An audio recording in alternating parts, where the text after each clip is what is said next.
Xərçəng səssizliklə qorxudan bir bürcdür. İlk baxışda həssas, incə və kövrək görünür. Amma bu zəifliyin altında görünməyən bir güc gizlənir. O əsla qışqırmaz, səhnə yaratmaz. Sadəcə baxar, hər bir xırdalığı yadda saxlayar və gözləyər. Onun əsas silahı zamandır. Səbirlə gözləyər. Nə vaxt ki sən arxayın olarsan, o zaman zərbəsini endirər. Dəqiq, sürətli və dağıdıcı. Xərçəng özünü idarə etməkdə ustadır.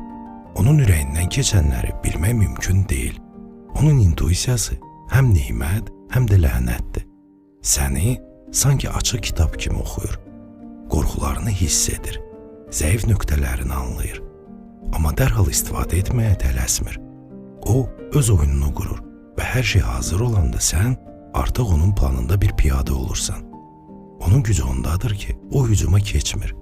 Səbirli şəkildə gözləyir ki, sən səhv addım atasan və o an gəldikdə səni nə məhv etdiyini belə anlamırsan. Xərçəng səthi sakit görünən bir okeandır.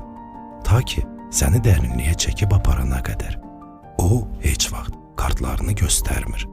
Amma unutma, həmişə qolunda bir koziri var. Bu bürc dərinliyi ilə heyran edir. Soyuqqanlığı ilə isə qorxudur. O, sadəcə bir rəqib deyil. Heç vaxt unutmayacağın bir dərsdir.